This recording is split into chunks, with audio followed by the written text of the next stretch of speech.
ને પોતાના અવગુણને ઓળખે, આ રીતે જોવાનો વિચાર રાખે ત્યારે તે ગુણે કરીને જરૂર કલ્યાણના માર્ગમાં આગળ આવે છે. ઘણી વખત એવું પણ જોવા મળે કે જો ધ્યાન ન રાખે તો જ્ઞાની હોય એ પણ પોતાની પ્રકૃતિ હોય એ પ્રમાણે વર્તવા માંડે, અને શાસ્ત્રમાં કીધું હોય એ મુજબ જ્ઞાનીથી પણ ન વર્તાય. આવા સમયે જો કોઈનો આશરો કર્યો હોય તો વાંધો આવે નહીં. પરમ એકાંતિક સાધુનો આશરો કર્યો હોય તો તે નબળા સ્વભાવ મુકાવ્યા સારું. કઠણ વચન કહે ત્યારે તેમના વચનમાં અતિશય વિશ્વાસ રાખે તો તેમની જે સ્વાભાવિક પ્રકૃતિ હોય તે પણ નાશ થઈ જાય છે. ઉપદેશના કરનારાની ઉપર જો સાંભળનારા પ્રીતિ રાખે તો ઉપદેશના કરનારા હોય તે ગમે તેવા કઠણ વચન કહે તો પણ તેનો અભાવ ન આવે, અને તે વચનને પોતાના માટે હિતકારી જ માને તો પોતાનામાં જે અવગુણ હોય તે દેખાવા લાગે અને બીજાના ગુણ આવવા લાગે. સત્પુરુષ તથા ભગવાનના ભક્ત આપણા સ્વભાવ ટાળ્યા સારું ઘણી વખત આપણો તિરસ્કાર કરે અને ન કહેવાના વચન પણ કહે તો પણ તેનો અભાવ ન લેવો જોઈએ અને તેમનો ગુણ જ લેવો જોઈએ. કોઈ રીતે દુખાવવું જોઈએ નહીં. કઠણ વચન કહેનાર હોય તેનો ગુણ જ લઈએ તો ગમે તેવી ન ટળેવી સ્વાભાવિક પ્રકૃતિ હોય તે ટળી જાય. આ રીતે બીજાના ગુણને લઈએ તો આપણી ખરાબ પ્રકૃતિ કે સ્વભાવ હોય તેમાં જરૂર પરિવર્તન આવે છે. ઘણીવાર કોઈનો આઈક્યુ પાવર ઓછો હોય, જ્ઞાન પણ ઓછું હોય, પરંતુ કેને ગુણ કહેવાય અને કેને અવગુણ કહેવાય એટલી સમજણ હોય એટલે ગુણ લેતા આવડી જાય. ભગવાનના સંત અને ભગવાનના ભક્તની દરેક ક્રિયામાં જોતા આવડી જાય એટલે જીવમાં બળ આવતું જાય અને મોટપને પાવે.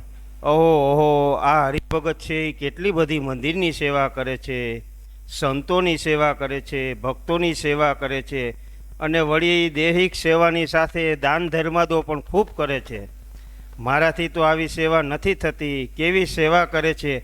આવો જો તેમનો ગુણ લે તો તે કાયમને માટે આગળ વધે છે અને એવું રાખે મારે પણ સેવા મળે તો જરાય મોટપ રાખ્યા વગર સેવા કરવી છે. આવા ગુણો લઈ સત્સંગમાં સેવા કરવી જોઈએ. ઘણી વખત વડીલ હરિભક્તો ભગવાન અને સંતોના મહિમાની વાતો કરતા હોય, પરમ એકાંતિક સાધુને ઓળખાવતા હોય, સત્પુરુષોના આશરાની વાત કરતા હોય તો તે વાતોને જીવમાં ઉતારવી તે પણ એક ગુણ જ કહેવાય. ગુણ લેતા આવડે તો આપણી વાણી અને વર્તનમાં વિવેક આવે.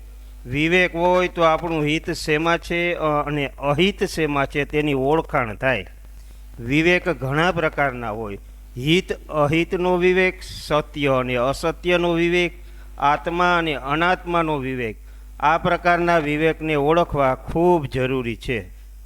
હવે આપણા ગુરુસ્થાને રહેલા દેવપ્રસાદજી સ્વામી વિશે વાત કરીએ તો ગુરુજી દેવસ્વામી અતિ સામર્થ્યવાન છે. તેમની પાસે જ્ઞાનની સાથે જોગી સ્વામીની રુચિ મુજબનું વિજ્ઞાન પણ છે.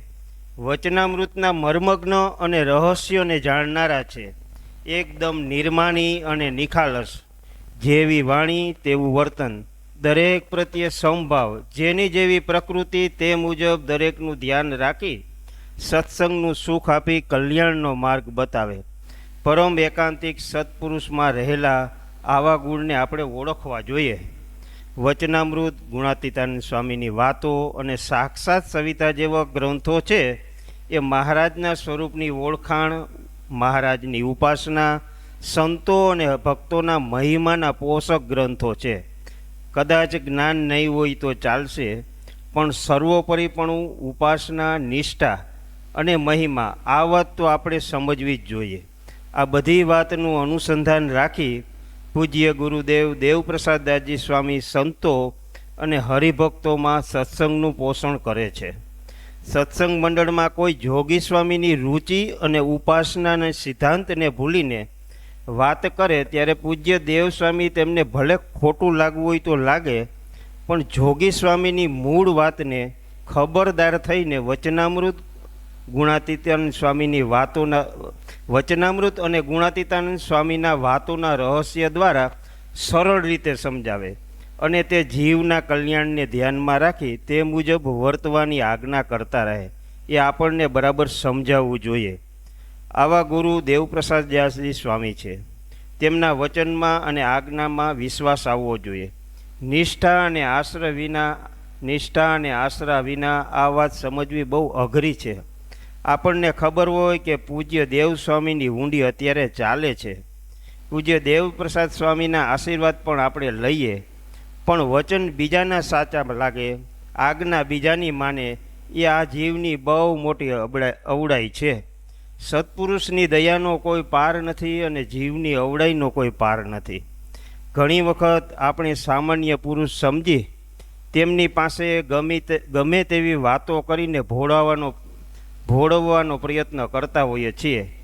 પણ ગુરુજી પાસે વાત કરવાની શરૂઆત કરીએ ને ત્યાં અગાઉથી તેમને ખ્યાલ આવી જાય કે આ વાત કરનાર કયા હેતુથી વાત કરે છે અને તેની પાછળ કોના વિચારો છે. કૂટનીતિવાળા વ્યક્તિઓ આવા પરમ એકાંતિક સાધુને ક્યારેય ભોળવી ન શકે.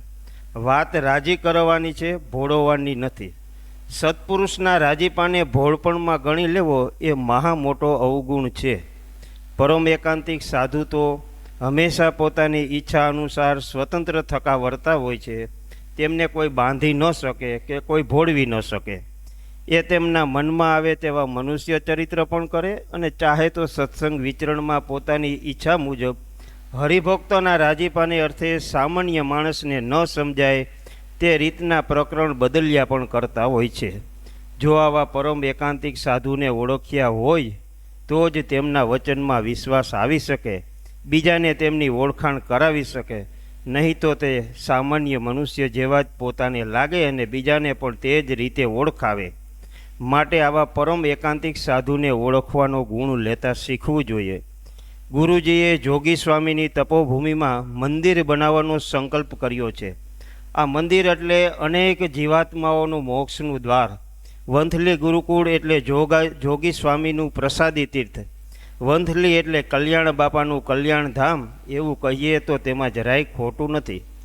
પૂજ્ય દેવસ્વામી હરિભક્તોને આલોકમાં અને પરલોકમાં સુખિયા કરવા માટે મંદિરની સેવા માટેની આજ્ઞા કરતા હોય છે.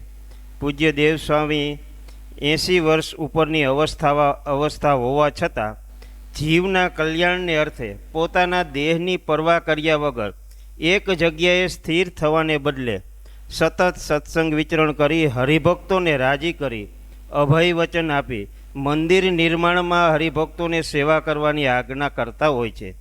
બેઠા બેઠા ફોન કરીને સેવા લેવી એ વાત એક અલગ છે અને દેહને કષ્ટ આપીને હરિભક્તોને રાજી કરીને સેવા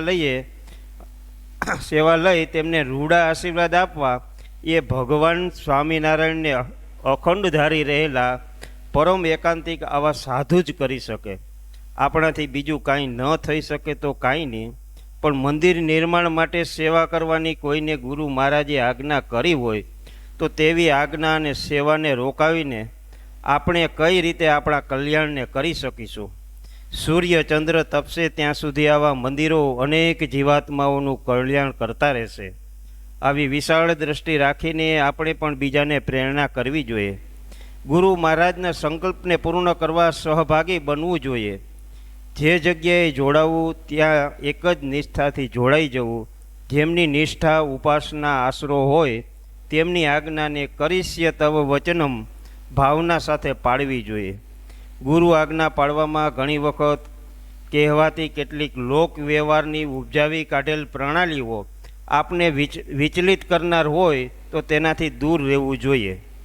ગુરુદેવ દેવપ્રસાદ સ્વામીમાં નિષ્ઠા અને ઉપાસના દ્રઢ કરવી જોઈએ. તેમની આજ્ઞા એટલે સોનાની લકીર, ક્યારેય પણ તેમાં નબળા વિચાર ન લાવવા જોઈએ. બીજાની કહેવાતી સત્સંગની માન્યતાઓનો આશરો લેવાથી પરમ એકાંતિક સત્પુરુષોમાંથી નિષ્ઠા ડગી જતી હોય છે. માટે ખબરદાર થઈને રહેવું જોઈએ. ગુરુજીએ ક્યારેય પણ આશીર્વાદ લેવા આવનારને એમ નથી પૂછ્યું કે તમે કોણ છો, ક્યાં મંડળના છો, કોની પાસે જાઓ છો. આવું જાણ્યા વગર આશીર્વાદ આપે છે. એક વાત ચોક્કસ છે કે જેઓ ગુરુજી પાસે આશીર્વાદ લેવા આવ્યા છે તેમને ગુરુજી પોતાના માનીને આશીર્વાદ આપે છે અને તેમને સુખિયા કરવા માટે સેવા કરવાની આજ્ઞા કરતા હોય છે. ગુરુની સાથે નિષ્ઠાથી અને વફાદારીથી જોડાયેલ વ્યક્તિ હંમેશા સારા નરસા દરેક કાર્યમાં ગુરુની આજ્ઞા મુજબ તેમની સાથે રહી પોતાના સત્સંગ સમાજ અને પરિવારને સતત આગળ લાવવા માટે પ્રયત્ન કરતા હોય છે. હોશિયાર હોય તેને તો સૌ સાથ આપે, પરંતુ નબળો હોય તેને સાથ આપીને સુધારવો તે જોગી સ્વામીનો સિદ્ધાંત છે. બસ એ જ આ સત્સંગમાં હું ખૂબ નાનો છું. મારી કંઈ ભૂલ થઈ હોય તો મને માફ કરશો. મારાથી કોઈને કંઈ કહેવાઈ ગયું હોય તો મને માફ કરશો. ક્યારેય એટલે ક્યારેય મેં કરેલ સેવાનું મને અભિમાન ન આવે. મને ક્યારેય એવું પણ ન થાય કે સત્સંગમાં મેં આટલી સેવા કરી છતાં મને માન ન મળ્યું. તેવો ક્યારેય પણ નબળો વિચાર મારા મનમાં ન આવે તેવી દરેક સંત હરિભક્તો મારા ઉપર દયા કરજો.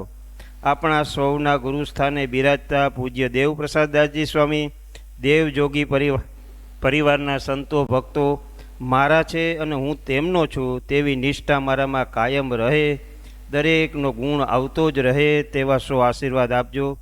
જય સ્વામી. આપણે સક્સેસ થઈ ગયા એમ બે કેસમાં.